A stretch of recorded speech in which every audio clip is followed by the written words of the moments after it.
Muito bem. Eu queria pegar uma carona nisso que o João Vambora de disse. carona.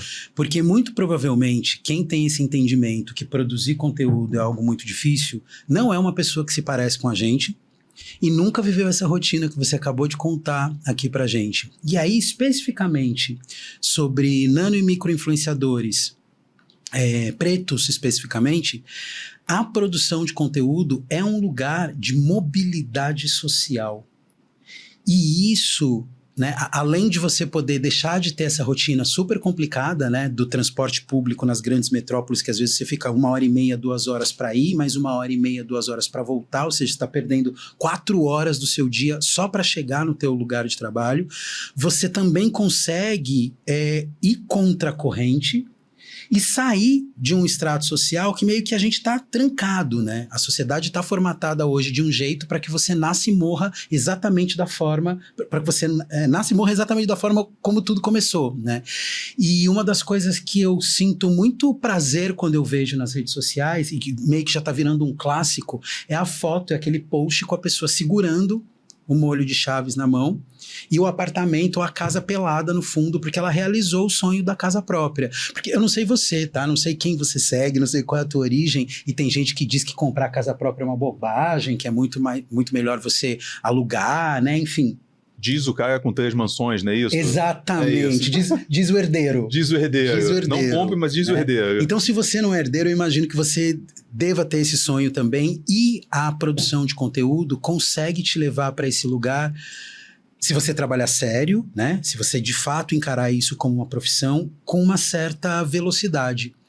Eu já pude agenciar um criador de conteúdo que ele trabalhava em Guarulhos, em São Paulo, a cidade onde tem o aeroporto de Guarulhos, e ele trabalhava no setor que cuidava das malas extraviadas. Então você imagina o cotidiano, né, desse cara recebendo pessoas que estão de cabeça quente, pistola, porque a mala extraviou, enfim.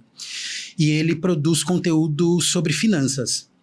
E aí ele teve a chance, recebeu o primeiro pedido de orçamento para fazer uma publi, e ele ficou super em dúvida em quanto ele cobra, né? Aliás, essa é uma incógnita para vários criadores de conteúdo, né? Como eu precifico, como eu descubro quanto custa o meu trampo. E ele foi bater um papo com a mãe dele, e a mãe devolveu. Ah, filho, quanto você se sentiria confortável de pedir por esse trabalho? Ele falou assim, eu queria pedir, tô pensando em pedir uns R$700. E ela falou, mas esse valor de fato te atende? Ah, não, na verdade eu queria uns 1.400 por aí, né? E botou um valor que era próximo do que ele ganhava na época. Que doido, né? Porque assim, ele não é nem o quanto ele acha que vale o trabalho dele.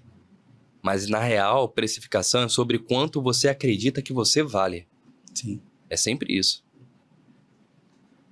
Sim, triste, né? Você pega pesado, né? Quando você imagina que você tá valendo R$700. Falar no âmago, assim, né? E aí ele jogou 1.400, que era o valor que ele ganhava em um mês. Porque imediatamente ele fez essa comparação. Eu tô tendo a chance de gravar um vídeo, que na época ele já gravava, ele já produzia conteúdo, né? Tanto que recebeu o convite, esse pedido de orçamento. Ele falou, vou jogar aí o valor de um mês, mas um pouco reticente, com medo de perder o trabalho por conta disso. Ainda bem que quem fez esse pedido de orçamento para ele foi uma agência que existe até hoje, uma das maiores agências de marketing de influência da América Latina, e a pessoa do atendimento tinha uma cabeça muito no lugar. Quando ele colocou na mesa o orçamento de 1.700, essa pessoa virou para ele e falou assim, então, esse valor é muito baixo, perto da entrega que a gente está pedindo para você, perto do escopo que a gente está pedindo para você. Vamos colocar R$4.000? E isso virou uma chave na cabeça dele, porque imediatamente ele percebeu que ele podia fazer 4K com um vídeo, e o que isso poderia representar na vida dele quando ele pensou, gente, se eu me dedicar de forma séria a essa produção e começar a ter uma sequência de publis, fazer isso em escala, até onde eu posso chegar, né? Então esse lugar de mobilidade social, para quem está disposto a trabalhar sério, não é fácil, não é um trampo simples, ele existe. E tem muita gente se agarrando nisso. Eu acho incrível você poder ter... Tem criador de conteúdo para todo tipo de consumidor, né? Mas eu acho incrível a gente poder ter criadores de conteúdo que não são fúteis, que não estão produzindo o conteúdo que é conteúdo de pegadinha. E se você gosta disso, tá tudo bem, cada um consome o conteúdo que quiser. Eu, particularmente, não gosto e não trabalho com esse tipo de influenciador. O meu nicho é outro. Eu gosto de influenciadores que têm propósito, que têm mensagem e que fazem uma entrega que vai fazer diferença na vida das pessoas.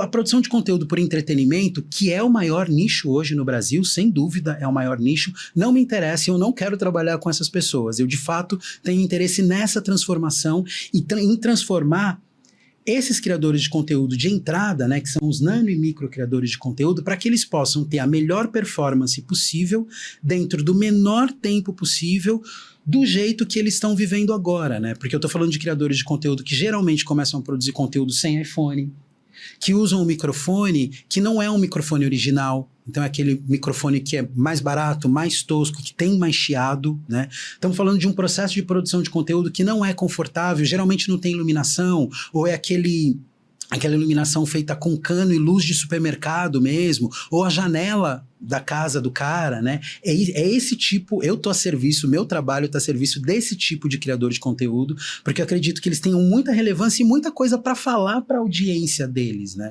Porque é uma audiência que geralmente se parece com eles. Então saber que você pode trabalhar amplificando a voz desse tipo de criador de conteúdo e auxiliando, mentorando, montando estratégia de carreira para que eles possam crescer cada vez mais e levar a mensagem deles cada vez mais longe, é aí que tá a minha pira, é aí que tá o meu prazer. Eu trabalho para isso. Então, te ouvir falando disso, né?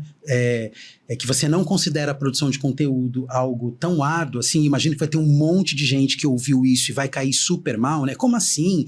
Porque eu roteirizo, porque eu nananá. Nossa, aí infla, não, mas eu tenho que editar no CapCut, eu tenho que roteirizar, aí usa o chat GPT. Ah, mas eu tenho que... Gente, pelo amor de Deus, você não sabe o que é carregar uma caixa, é que não dá pra fazer isso aqui no estúdio. Mas no meu primeiro emprego carregando caixas, eu carregava às vezes uns pacotes tão pesados que eu ficava contorcendo assim o pé. E aí a gente usava uma botina com uma placa de ferro em cima. Os meus 2 dedões e o dedo indicador do pé, eu não sei se é assim o nome, eles são todos calejados em cima, porque eu contorcia e machucava. E aí sangrava, mas era todo dia. Aí ficava sangrando, não sei o quê, até que criou casca, até que virou calo, até que aquilo se caracterizou daquele jeito. São deformados meus dedos, velho. Isso era trabalho de verdade, pesado. Não tô falando que produzir conteúdo não é trabalho. É trabalho, tem seus desafios, mas tá na hora, e já passou da hora, da gente alocar isso no mundo real. No mundo real, viver e produzir conteúdo trabalhando é um grande luxo. Sem dúvida. É um grande luxo. E hoje eu vivo, respiro. Nossa, eu injeto esse luxo na veia todo dia. Mas a questão é... Não é para todo mundo, não é todo mundo que tá disposto a viver isso, a fazer o que é preciso até chegar lá. Não é todo mundo que tem forças para fazer o que é preciso até chegar lá. Não é todo mundo que vai ter condição de fazer isso, porque produzir conteúdo é um trabalho que, apesar de não ser como os outros trabalhos, é um trabalho que você vai precisar fazer depois do trabalho normal. E às vezes é a energia que sobra, aquele pinguinho de energia que tu vai ter que multiplicar e fazer milagre para poder fazer aquilo virar. Sacrificando sono, a pouca qualidade de vida, energia, mas enfim, é a vida. A gente não escolhe a vida que tem, a gente usa a que tem que ter para poder escolher uma vida melhor.